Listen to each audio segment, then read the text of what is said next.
They say the loneliest place in the world isn't an empty house, it's a room full of people who look right through you. I know because I've stood in that room. I've smiled in that room. I've served food, washed dishes, and laughed at the right moments in that room, all while slowly disappearing. My name is Margaret.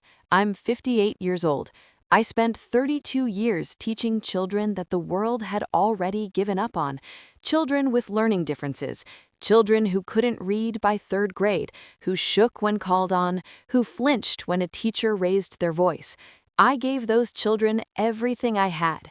And yet, to my own family, I was nothing more than the woman who brought the potato salad. I want to tell you about the night that finally changed. The night a stranger walked into my brother's dining room and said the words out loud that my own family had never once said in 32 years. But before I get to that, I have to take you back to where this really started, because that night, that was just the beginning of my plan. The invitation came on a Tuesday. A text from my brother, Gerald. That alone should have told me something. Gerald didn't usually text me. He called when he needed something, and he texted when he wanted to manage expectations. Family dinner Saturday. Be here by 5. We've got important guests. That was it. No, I hope you're doing well. No, it's been a while, sis. Just be here, be quiet, be useful. I stood in my kitchen and read that message 3 times. My coffee was getting cold. The morning light was coming through the window at that particular angle I love, the one that hits the countertop and makes everything look golden. I'd been enjoying that light. I'd been feeling for just a moment like my life was full and good and enough. And then Gerald texted. I want to be honest with you. I almost didn't go. There was a version of me, the version I was still becoming, that almost typed back, "Thanks for thinking of me, Gerald. I'll pass this time." But I didn't, because I'm 58, not 88, and I still hadn't quite learned to stop hoping. If you've ever been the one in your family who keeps showing up no matter how many times you're made to feel small, this story is for you. I drove 40 minutes to Gerald's house on Saturday afternoon. He lives in the kind of neighborhood where everyone has a 2-car garage and seasonal wreaths on the door. His house is big. Bigger than he needs. He likes it that way. When I pulled up, his wife Donna was arranging flowers on the porch. She waved at me, the kind of wave that's really more of a gesture, a signal that she'd acknowledged my presence without committing to a conversation. "Margaret," she said. "Good, you're here. We need someone to get the kitchen organized. The caterer dropped off everything, but the garnishes aren't done." I hadn't even closed my car door. I stood there for a moment on the walkway, my hand still on my keys, my purse over one arm. I was wearing a blouse I liked, a soft blue one with small pearl buttons. I'd ironed it that morning. I'd put on earrings. "Of course," I said. "I'll take care of it." And I walked inside.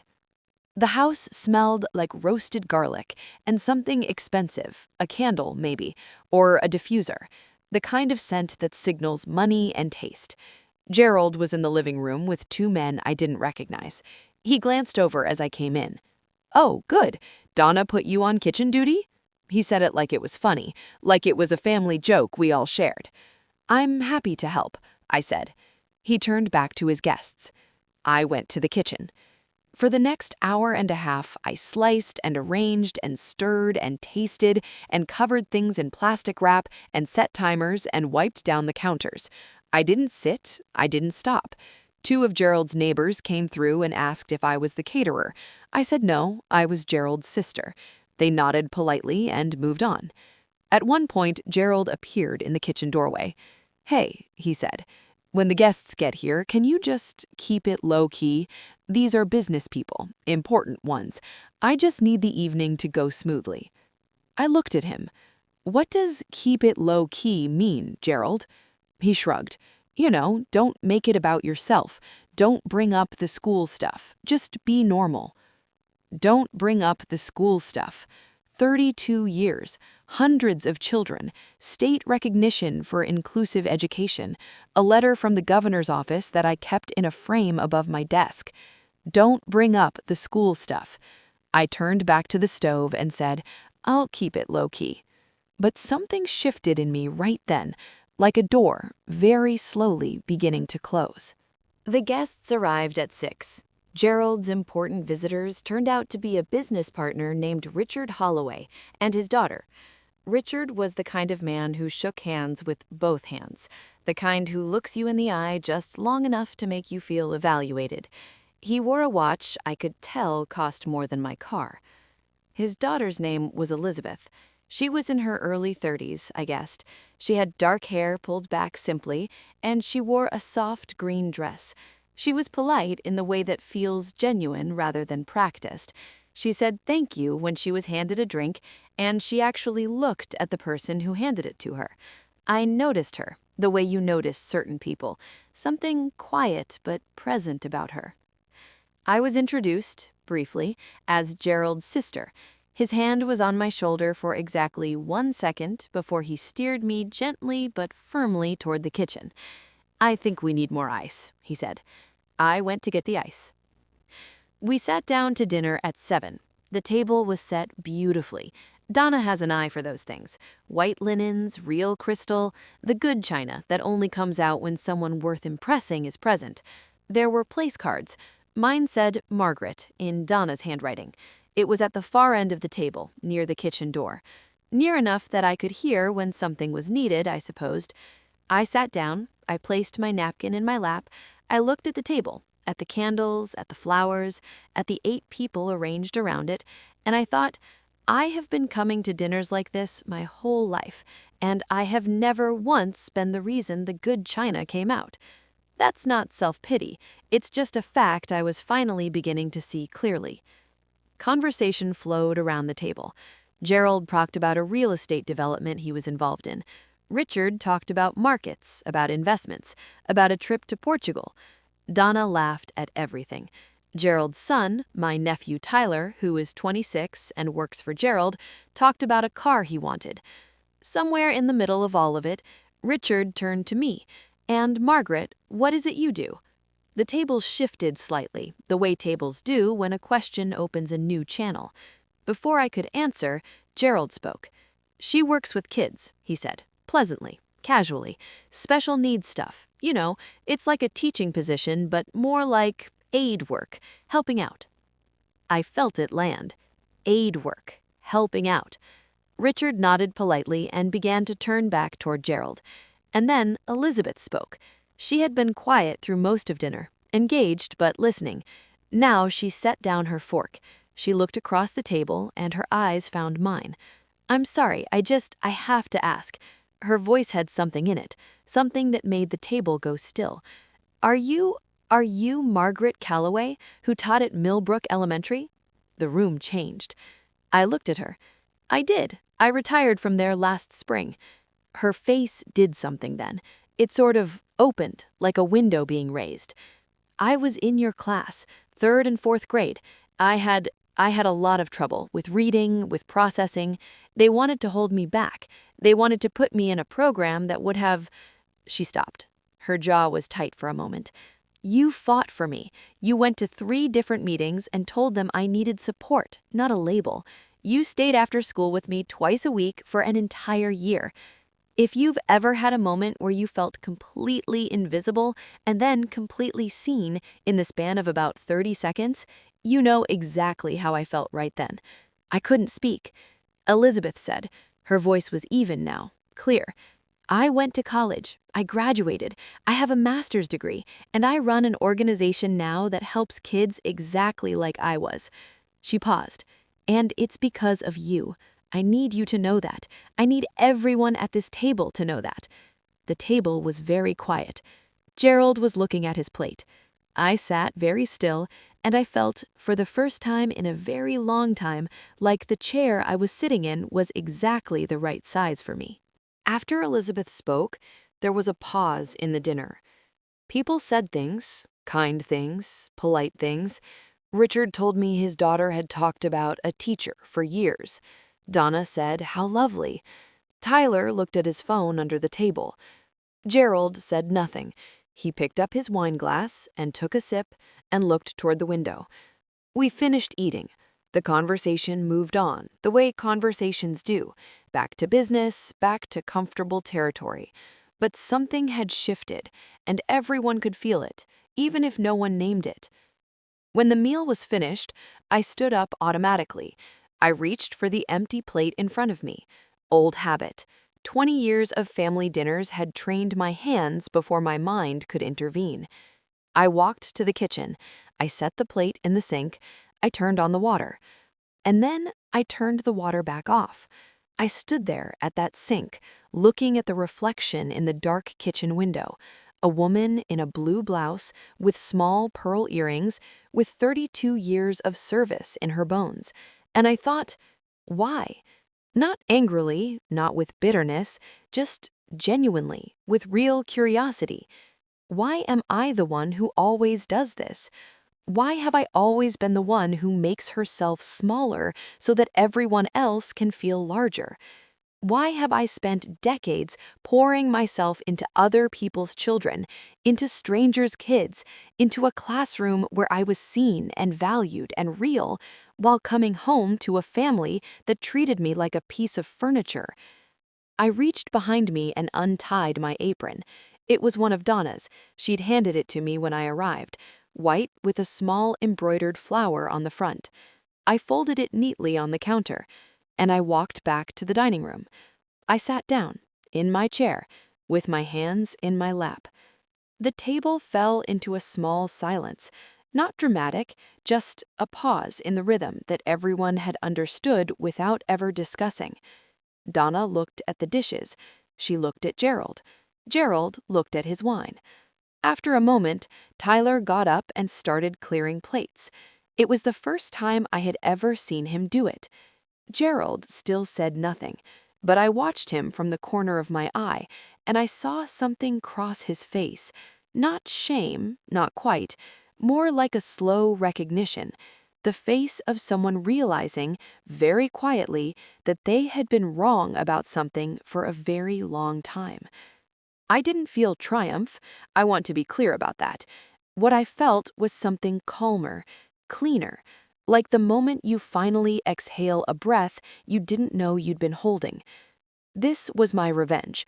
Not a scene, not an accusation, not a single angry word. Just, I sat down, and I let the silence say everything I had swallowed for 30 years.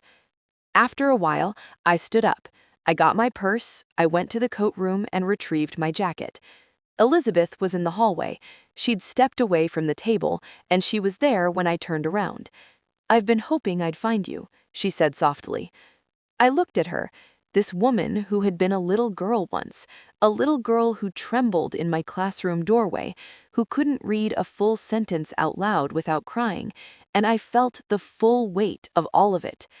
"Elizabeth," I said, "what you said tonight?" I meant every word. She reached out and touched my arm briefly.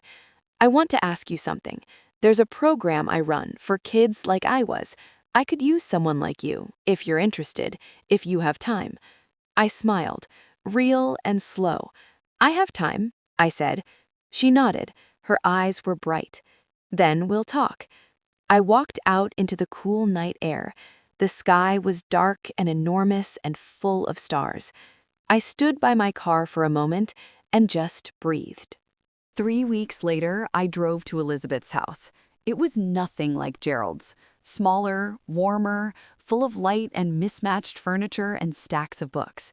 There were drawings on the refrigerator, sticky notes on the windows, the kind of home that's organized around living, not around impressing. Elizabeth's organization was called Second Sentence. She had started it 4 years ago after watching a child in her neighborhood fall behind in school the same way she once had. No resources, no advocate, no one who stayed after school twice a week and said, "I believe you can do this." She had made herself that person. When I arrived, there were 6 children in the living room, ages ranging from 7 to 12, some with learning differences, some with speech delays, some simply, as Elizabeth put it, children the system had given up on a little too early. They were noisy and distracted and brilliant. I sat down among them. One of them, a boy named Marcus, maybe 9 years old, with big eyes and a Star Wars shirt, and a hesitancy in his body that I recognized immediately, edged toward me. He stood just outside arm's reach, looking at me sideways. "Are you a teacher?" he asked. "I used to be," I said. "Now I'm just someone who likes helping." He thought about this. "Can you help me?" he asked. "I don't read so good. My teacher says I'm slow." Something old and fierce moved through me. I slid off my chair and lowered myself to his level. I looked him in the eye. "Your teacher is wrong," I said. "You're not slow. Your brain just works differently. And I've spent 30 years learning how to work with brains exactly like yours." He blinked at me. "So I can get better?" "You can get better," I said. "We're going to work on it together, if that's okay with you." He thought about it for a very long moment. Then he nodded, very seriously, like we had just signed a contract. If you've ever wondered whether the work you do matters, whether the quiet, unglamorous, underpaid, overlooked work of caring for other people adds up to anything, I want you to sit in that room with me. I want you to see Marcus's face when he realizes someone believes in him. Because that's where the math gets done. Not in boardrooms, not at dinner tables with crystal glasses. In living rooms with children in Star Wars shirts who just needed one person to say, "You can." Elizabeth stood in the doorway watching us. When I glanced up at her, she was smiling, the particular smile of someone watching something click into place. "I told you," she said quietly. "You told me what?" "That you'd be good at this." She crossed her arms gently. "I also wanted to say, what happened at dinner, at your brother's house. I've been thinking about it." I stood up, slowly. My knees aren't what they used to be. "I hope it wasn't awkward for your father," I said. "My father told me afterward that he thought you were remarkable." She paused. "I think the people at that table got a little bit of an education themselves." I laughed, a real one. "Well, I've been a teacher a long time." 4 days after my visit to Elizabeth's house, my phone buzzed. I was in my garden. I'd taken up gardening in retirement. Late tomatoes, chrysanthemums, herbs I don't always remember to use. It's slow, quiet work, and I like it. It requires patience and attention, and faith that something is growing even when you can't see it yet. My phone buzzed, and I almost didn't check it. But I did. It was from Gerald. "I heard more about that student you helped, Elizabeth. Her father and I had a long conversation. I didn't know." That was it. No apology, no acknowledgement of the dinner, of the apron, of 40 years of side tables and kitchen duty, and being introduced as the sister who does the aid work. Just, I didn't know. I stood there in my garden with my phone in one dirty gloved hand, reading those 4 words, and I thought about all the ways I could respond. I could write back everything I'd wanted to say for decades. I could list every dinner, every dismissal, every time he'd talked over me or waved me toward the kitchen or made me feel like a footnote in my own family's story. I could, but I looked at my tomato plants. I looked at the small green beginnings of things. I thought about Marcus in the Star Wars shirt. I thought about Elizabeth, who took the thing that almost broke her and turned it into something that held other people up. And I thought about what it actually means to be free. It doesn't mean making someone else small in return. It doesn't mean getting even or getting loud or forcing an apology out of someone who may not be capable of giving one. Sometimes, freedom is simply deciding that your peace matters more than their acknowledgement. I typed back 4 words. "I know. It's okay." I put the phone in my pocket. I went back to my garden. I planted 3 more chrysanthemum bulbs. And I thought, this is what revenge really looks like. Not fury, not confrontation, not making the person who hurt you feel exactly as small as they made you feel. Real revenge is living fully, joyfully, and without apology, in spite of everything they tried to make you believe about yourself. Real revenge is becoming so undeniably, clearly, quietly magnificent that the truth about you can walk into a dinner party and introduce itself without your help. Real revenge is being the kind of person that someone, 20 years later, still names when asked who changed their life. I am Margaret Calloway. I taught special education for 32 years in a public school in the Midwest. I never made a lot of money. I never had a big house or a fancy title or a business partner worth impressing. But somewhere out there, Elizabeth Holloway is running a program that is changing children's lives. And one of those children is Marcus, who now knows his brain isn't broken, it's just different. And Marcus will grow up, and he will remember that someone believed in him, and he will pass that on. And that chain goes on, and on, and on. If you've ever been made to feel invisible by the people who were supposed to see you, I want you to know something. The people who couldn't see your value were not the measure of it. They never were. Your value was always there. It was out in the world, doing its work, waiting for the right dinner party to make itself known. It's been 4 months since that dinner at Gerald's house.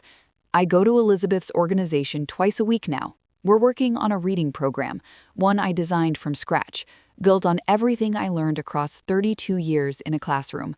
Elizabeth wants to expand it to 3 other neighborhoods by next spring. There's a small grant we're applying for together.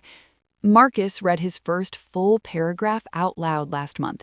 He looked up at me afterward with an expression that I will carry in my chest for the rest of my life. Gerald and I have had 3 phone calls since his text.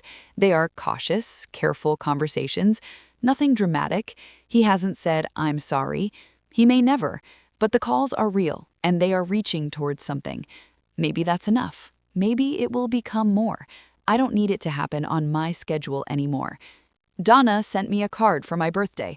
A real one, handwritten with a note that said she hoped I was well and that she thought what I was doing with Elizabeth's program was wonderful. I put the card on my kitchen windowsill, next to the herbs I sometimes forget to use. Tyler, my nephew, called me out of the blue last week. He said his buddy's little sister was struggling in school, and he didn't know what to do. He wanted my advice. He actually asked for my advice. I gave it to him, happily. The world moves slowly sometimes. People change slowly. Families shift, very gradually, like tectonic plates.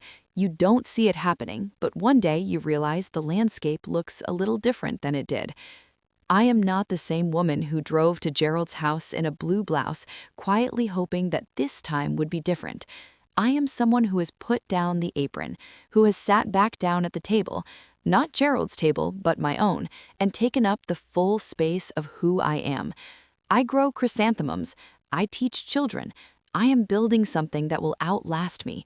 And some evenings, when the light comes through my kitchen window at that particular golden angle, I sit with my coffee and I feel something I couldn't have named a year ago. I feel free. For the first time in a very long time, for the first time really, truly, I feel free. Real family is the people who actually want you there. What would you have done?